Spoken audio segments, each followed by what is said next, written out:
રાણીપુર નામના ગામમાં બે કઠિયારા રહેતા હતા. એકનું નામ રામજી અને બીજાનું નામ શામજી. બંને પાકા મિત્રો. રોજ સવારે વહેલા ઉઠી હાથમાં કુવાડી લઈ જંગલ તરફ જાય અને સાંજ પડે એટલે લાકડાનો ભારો લઈને ઘરે પાછા ફરે. રામજી સ્વભાવે ભલો અને ઈમાનદાર. મહેનત કરે અને એનું જ ખાય. કોઈનું ખરાબ કરવાનું વિચારે પણ નહીં. જ્યારે શામજી થોડો લૂચો અને આળસુ. એને મહેનત કરવી ગમે નહીં, પણ પૈસાદાર થવાની લાલચ ખરી. હંમેશા ટૂંકા રસ્તા શોધ્યા કરે અને બીજાને છેતરીને પોતાનું ભલું કરવાનું વિચારે. રામજીના ઘરમાં એની પત્ની લક્ષ્મી અને બે નાના છોકરા. ઘર ભલે ગરીબ પણ આનંદ અને સુખથી ભરેલું. રામજી દિવસભર મહેનત કરી જે કંઈ કમાય એમાંથી લક્ષ્મી ઘર ચલાવે. રામજીને ક્યારેય કોઈ ફરિયાદ નહોતી. સંતોષથી જીવતો હતો. પણ શામજીને રામજીની આ સાદી જિંદગી ન ગમે. એને તો રાજા જેવું જીવવું હતું. મોટો મહેલ બનાવવો હતો અને સોના ચાંદીના ઢગલા કરવાતા. શામજીની પત્ની કમલા શામજી કરતાંય 4 ગણી લુચ્ચી અને સ્વાર્થી. એ તો સવાર સાંજ શામજીના કાન ભૈરા કરે. અરે ઓ ભોળા શામજી, તું આ રામજી જેવો ગાંડો અને ગમાર બનીને આખી જિંદગી લાકડા કાપતો રહીશ? જો રામજી અને લક્ષ્મી ક્યાં સુખી છે? ખાવા પૂરતું નથી અને પાછળ બે ભૂખા છોકરા.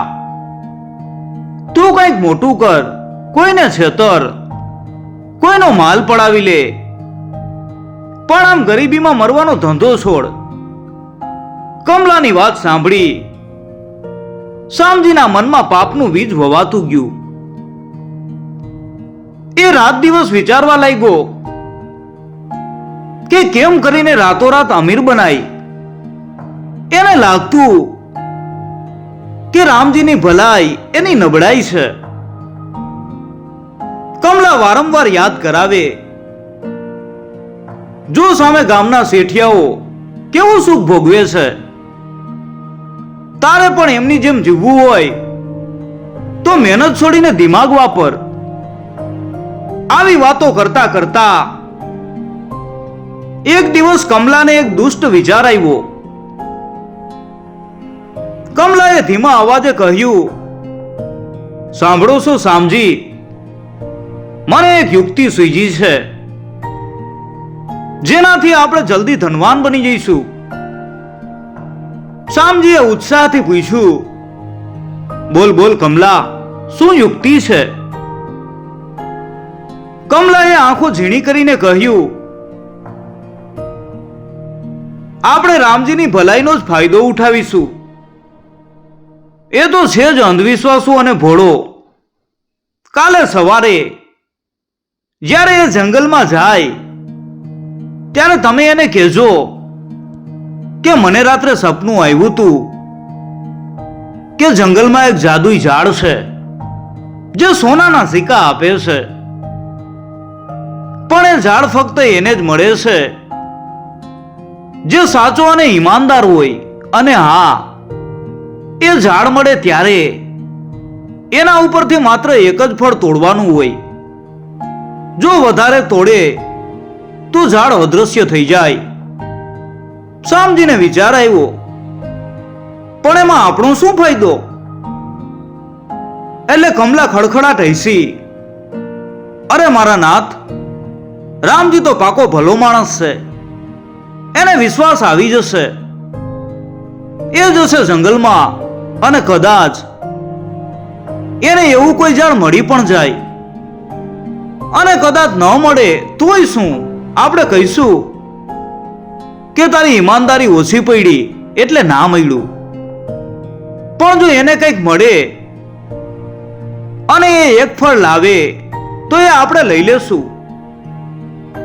અને જો એને કંઈક જાદુઈ વસ્તુ મળે અને એ લાલચમાં વધારે તોડે તો એ વસ્તુ અદૃશ્ય થઈ જાય. અને એ પછી એ બિચારો એવું માનશે કે એની લાલચના કારણે આવું થયું છે. અને આપણે કહીશું કે જોયું, લાલચ ન કરાય. અને પછી આપણે એ વૃક્ષને શોધવાનું નાટક કરશું અને કહીશું કે આપણને મળી ગયું. આમ કરીને આપણે રામજીની ભોળપણનો ફાયદો ઉઠાવીશું. શામજીને આ યુક્તિ ગમી ગઈ. કમલાની વાત સાંભળી એના મનમાં લાલચનો કીડો સળવૈડો. એને લાગ્યું કે આ તો સીધે સીધો ધનવાન બનવાનો રસ્તો છે. બીજા દિવસે સવારે રામજી અને શામજી બંને કુહાડી ખભે મૂકી અને જંગલ તરફ જવા નીકળ્યા. શામજીએ કમલાએ શીખવેલી યુક્તિનો અમલ કરવાનું શરૂ કર્યું. અરે રામજીભાઈ, શામજીએ વાત શરૂ કરી, આજે મને ગજબનું સપનું આવ્યું. રામજીએ આશ્ચર્યથી પૂછ્યું, શું આવ્યું ભાઈ શામજી? શામજીએ મોઢું ગંભીર કરીને કહ્યું, મને સપનામાં એક સાધુ મહારાજ મળ્યા. એમણે મને કહ્યું કે આ જંગલમાં એક જાદુઈ ઝાડ છે જે સોનાના સિક્કા આપે છે, પણ એ ઝાડ ફક્ત એને જ મળે છે જે સાચો, ઈમાનદાર અને નિસ્વાર્થી હોય. અને એના ઉપરથી ફક્ત એક જ ફળ તોડવાનું હોય. જો કોઈ લાલચમાં પડીને એકથી વધુ ફળ તોડે તો આખું ઝાડ અદ્રશ્ય થઈ જાય અને ક્યારેય પાછું ન દેખાય. રામજી તો ભોળો જીવ. એને શામજીની વાત ઉપર પૂરો ભરોસો બેસી ગયો. એ તો ખુશ થઈ ગયો. અરે વાહ શામજી, આ તો બહુ સારી વાત કહેવાય. જો એવું કોઈ ઝાડ મળે અને મને એક જ ફળ મળે તો પણ અમારા ગરીબ ઘરમાં દીવા થઈ જાય. ભગવાનની દયા કહેવાય. શામજી મનોમન હસતો હતો. એણે રામજીને ઉશ્કેરતા કહ્યું, પણ ભાઈ, સાધુ મહારાજે એમ પણ કહ્યું છે કે એ ઝાડને શોધવું બહુ મુશ્કેલ છે. એ જંગલના સૌથી ઊંડા અને ઘટાદાર ભાગમાં છે, જ્યાં કોઈ માણસ પહોંચતું નથી. અને કદાચ તારું મન ચોખ્ખું હશે તો જે ઝાડ તને દેખાશે. રામજીએ માથું હલાવ્યું. વાંધો નહીં શામજી, હું પ્રયત્ન કરીશ. જો ભગવાનની મરજી હશે તો જરૂર મળશે. બંને જંગલમાં પહોંચ્યા પછી પોતપોતાના કામમાં લાગી ગયા. શામજી આળસથી લાકડા કાપતો રહ્યો, જ્યારે રામજીના મનમાં તો પેલા જાદુઈ ઝાડનો જ વિચાર ઘોળાતો હતો. એણે નક્કી કર્યું કે ભલે ગમે એટલી મહેનત કરવી પડે, એ ઝાડને શોધીશ. રામજી લાકડા કાપવાનું છોડીને જંગલના ઊંડાણમાં આગળ વધતો ગયો. એણે કાંટાળી ઝાડીઓ અને ગાઢ વૃક્ષો ઓળંગ્યા. ક્યાંય રસ્તો નહોતો, છતાં એ હિંમત હાર્યો નહીં. કલાકો સુધી ચાલ્યા પછી એક એવી જગ્યાએ પહોંચ્યો જ્યાં સૂર્યપ્રકાશ પણ ભાગ્યે જ પહોંચતો હતો. ત્યાં એને ખરેખર એક અદ્ભુત ઝાડ દેખાયું. એ ઝાડની ડાળીઓ સોનેરી રંગની હતી અને એના પાંદડા જાણે હીરા મોતીથી જડ્યા હોય એવા ચમકતા હતા. એના ઉપર લટકતા ફળો જાણે સોનાના સિક્કા જ હોય. આ જોઈને રામજીની આંખો પોળી થઈ ગઈ. અરે વાહ, શામજીની વાત તો સાચી હતી. આ તો ખરેખર જાદુઈ ઝાડ છે. રામજી ખુશ થઈ ગયો. એને શામજીના સપનાની વાત યાદ આવી. ફક્ત એક જ ફળ તોડવાનું. રામજીને મનમાં થયું કે એકથી વધારે ફળ તોડી લઉં, જેથી મારી ગરીબી કાયમ માટે દૂર થઈ જાય. પણ તરત જ એને પોતાના સંતોષી સ્વભાવની યાદ આવી. ના, મારે લાલચ ન કરવી જોઈએ. સાધુ મહારાજે કીધું છે કે એક જ ફળ તોડવાનું. જો હું લાલચ કરીશ તો બધું ગુમાવીશ. એણે ખૂબ જ સાવચેતીથી એક જ ફળ તોડ્યું. એ ફળ ખરેખર સોનાનો સિક્કો જ હતો. રામજીએ સિક્કો લઈને ખુશખુશાલ પાછો ફર્યો. એણે જાદુઈ ઝાડનો આભાર માન્યો અને મનોમન ઈશ્વરનો પણ આભાર માન્યો કે એની ઈમાનદારીનું ફળ મળ્યું. પાછા ફરતી વખતે એને શામજી મળ્યો. શામજીએ જોયું કે રામજીના હાથમાં ચળકતો સોનાનો સિક્કો છે. એની આંખો પોળી થઈ ગઈ. અરે રામજી, તને ખરેખર જાદુઈ ઝાડ મળી ગયું? શામજીએ આશ્ચર્યથી પૂછ્યું. રામજીએ ખુશ થઈને કહ્યું, હા શામજીભાઈ, તારું સપનું સાચું પડ્યું. મને એ જાદુઈ ઝાડ મળ્યું અને મેં સાધુ મહારાજની વાત માનીને ફક્ત એક જ ફળ તોડ્યું. શામજીએ સોનાનો સિક્કો હાથમાં લઈ અને ચકાસ્યો. એ ખરેખર અસલી સોનું હતું. શામજીને રામજીની ભલાઈ ઉપર ગુસ્સો આવ્યો. અરે, તે એક જ સિક્કો તોડ્યો, તે કેમ વધારે ન તોડ્યા? આટલું મોટું ઝાડ અને તું એક જ સિક્કો લાવ્યો. રામજીએ સમજાવ્યું, ના શામજી, સાધુ મહારાજે કીધું તું કે લાલચ ન કરાય.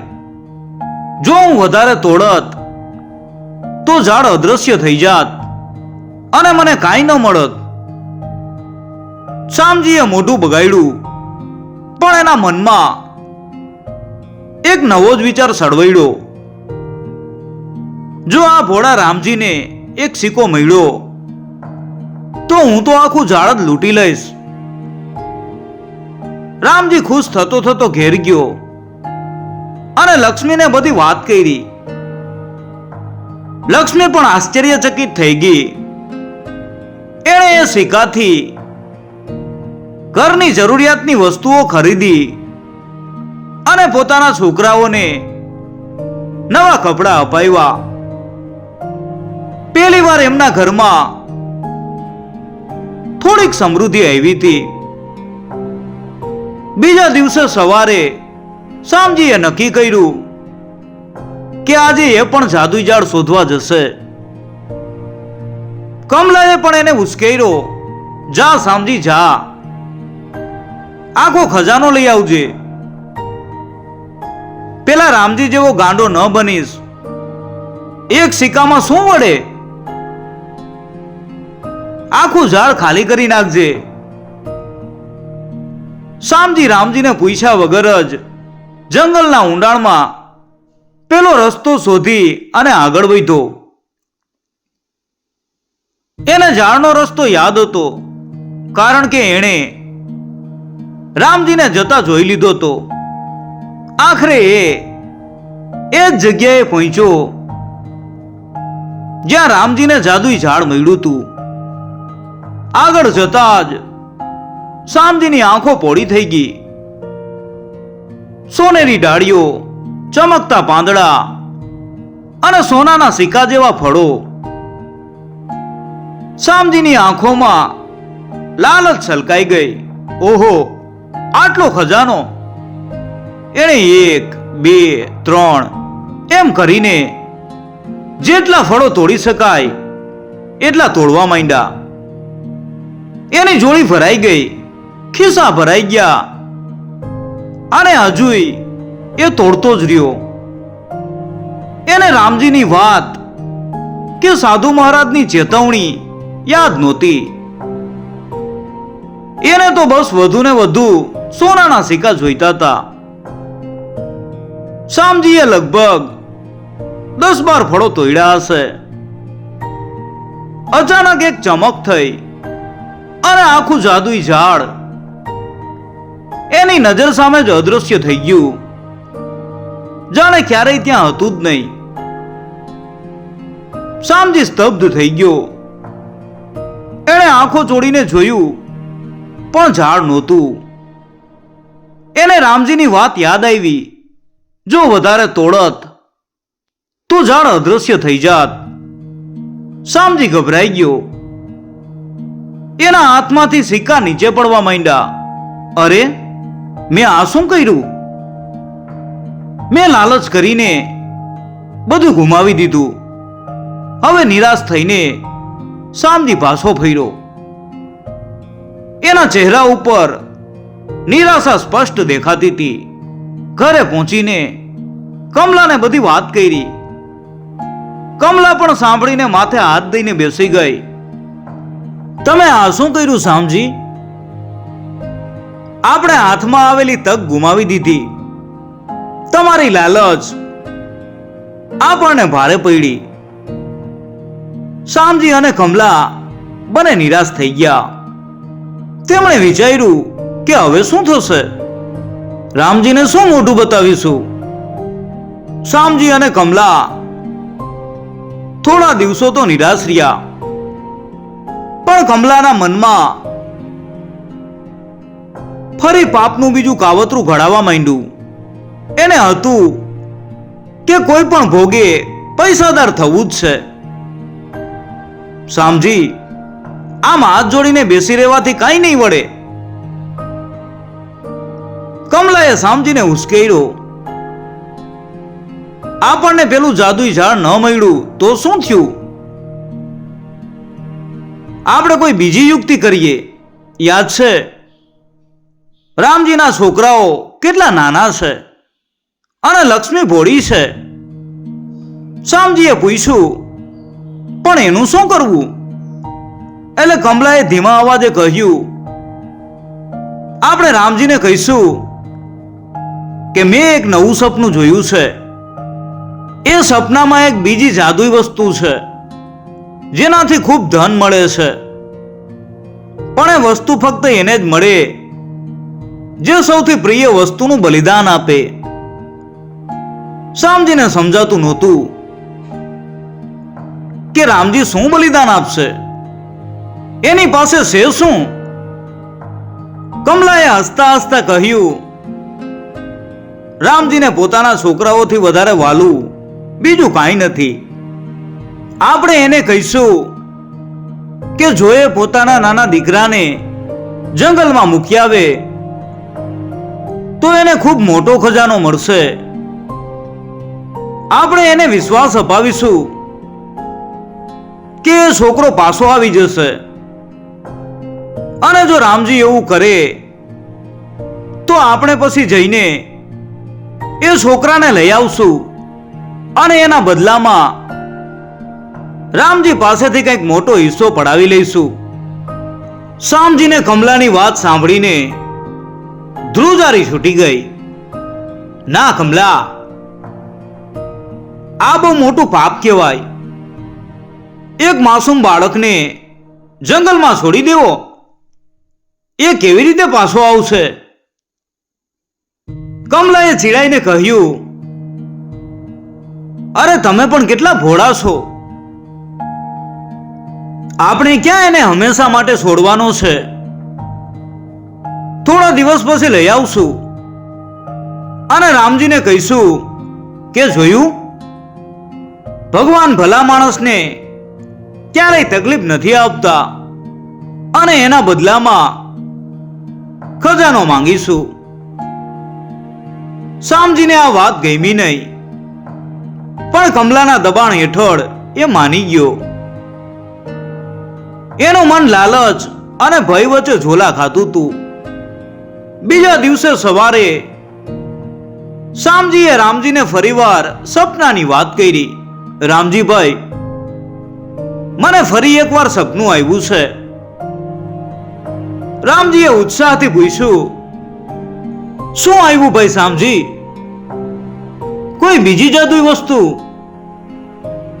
શામજીએ ભારે હૃદયે કહ્યું, હા, સાધુ મહારાજે કહ્યું છે કે જો કોઈને અદ્રશ્ય ખજાનો જોઈતો હોય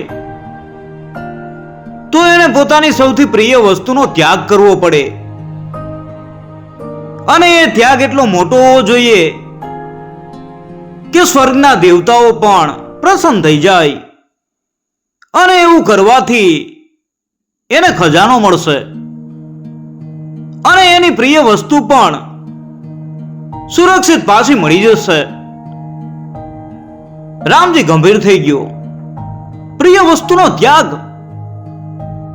પણ મારી સૌથી પ્રિય વસ્તુ તો મારા છોકરાઓ છે. શામજીએ તરત જ કહ્યું, હા, સાધુ મહારાજે એવું જ કહ્યું હતું કે જો કોઈ પોતાના નાના દીકરાને જંગલમાં એક ખાસ જગ્યાએ મૂકી આવે તો એના ત્યાગથી પ્રસન્ન થઈને દેવતાઓ એને મોટો ખજાનો આપે છે, અને એ છોકરો પણ પછી સુરક્ષિત પાછો આવી જાય છે. રામજીના મનમાં થયું કે પોતાના દીકરાને જંગલમાં છોડી દેવો, આ તો કેવું મોટું બલિદાન. પણ એને શામજીની વાત ઉપર ભરોસો હતો, અને એને લાગતું હતું કે જો ભગવાનની ઈચ્છા હશે તો બધું સારું થશે. એણે ભગવાનનું નામ લીધું અને લક્ષ્મી સાથે વાત કરી. લક્ષ્મીને આ વાત સાંભળીને ખૂબ રડવું આવ્યું. એણે કહ્યું, નાથ, આપણા વાલસોયા દીકરાને કેવી રીતે જંગલમાં મૂકી શકીએ? રામજીએ લક્ષ્મીને સમજાવી કે પ્રિયે, જો ભગવાનની મરજી હશે તો આપણો દીકરો સુરક્ષિત પાછો આવશે, અને જો આવું કરવાથી આપણી ગરીબી દૂર થતી હોય અને આપણા બાળકો સુખેથી જીવી શકતા હોય તો આ બલિદાન આપવા હું તૈયાર છું. આખરે રામજી પોતાના નાના દીકરાને લઈને શામજીએ બતાવેલી જગ્યાએ જંગલમાં ગયો. એણે દીકરાને એક મોટા વૃક્ષ નીચે સુવડાવ્યો, એના માથે હાથ ફેરવો અને આંખોમાં આંસુ સાથે એ પાછો ફર્યો. એને આશા હતી કે ભગવાન ચોક્કસપણે એને ફળ આપશે. રામજી દીકરાને જંગલમાં મૂકીને પાછો ફર્યો. એના મનમાં ભારે દુઃખ હતું અને આશા પણ હતી. શામજી અને કમલા રામજીના ગયા પછી જંગલ તરફ જવા નીકળ્યા. એમનો ઈરાદો દીકરાને લઈ આવવાનો અને પછી રામજી પાસેથી ખજાનાના બદલામાં મોટી રકમ પડાવવાનો હતો. પણ જ્યારે તેઓ જંગલમાં એ જગ્યાએ પહોંચ્યા ત્યારે ત્યાં દીકરો નહોતો. શામજી અને કમલા ચોંકી ગયા. અરે, છોકરો ક્યાં ગયો? કમલાએ ચીસ પાડી. તેઓ આસપાસ શોધવા લાગ્યા, પણ છોકરો ક્યાંય ન મળ્યો. તેઓ સમજી ગયા કે આ ઈશ્વરનો ઈશારો છે. એમનું પાપ હવે એમને ભારી પડવાનું હતું. એ જ સમયે જંગલમાંથી એક વૃદ્ધ ઋષિ પસાર થતા હતા.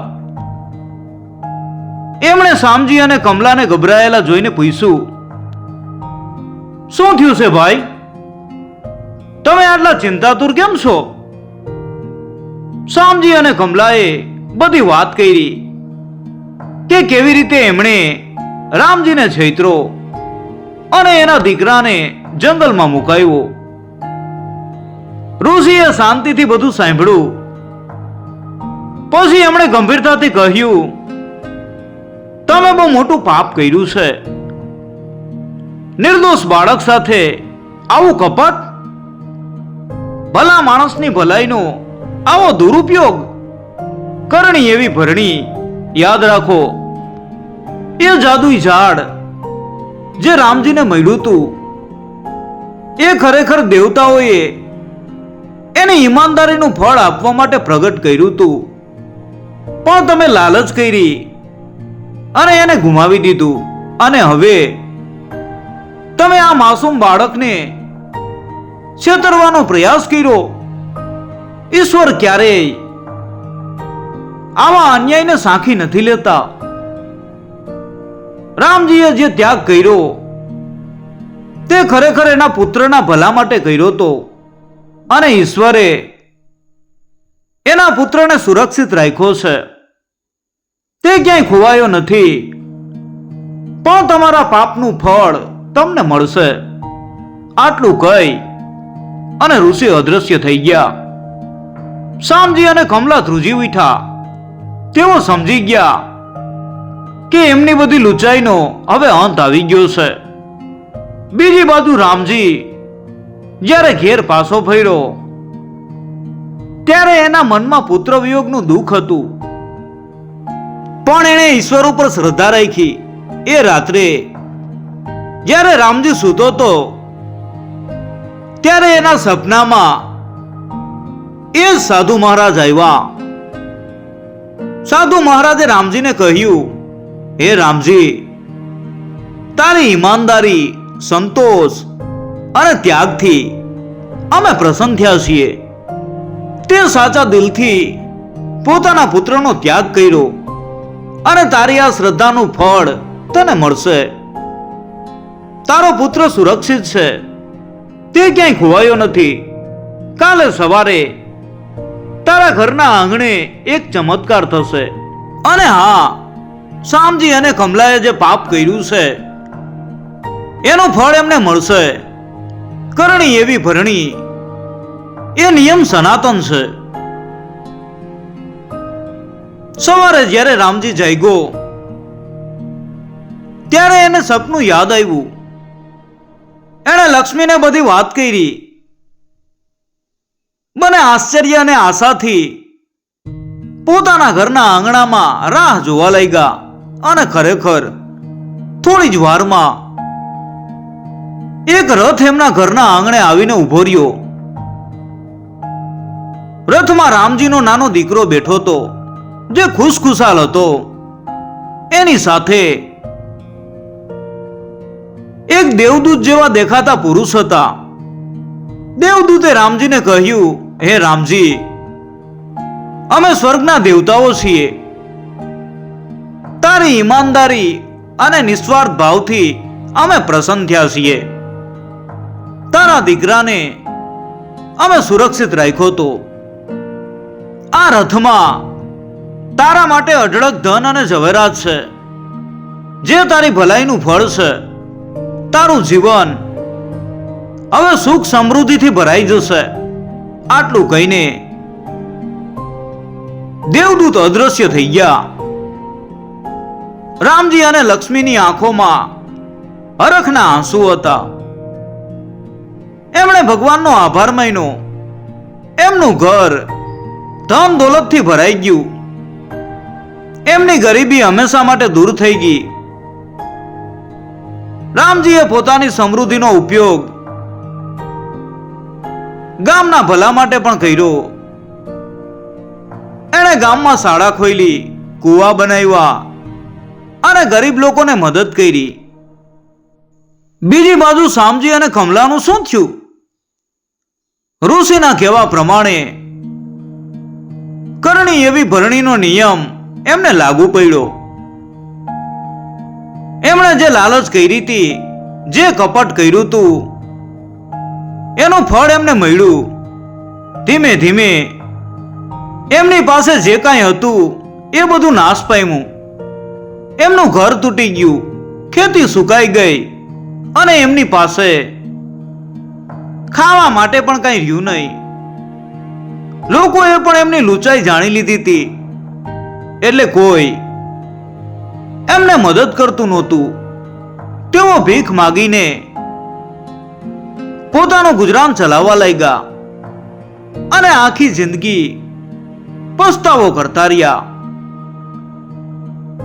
આમાં વાર્તા આપણને શીખવે છે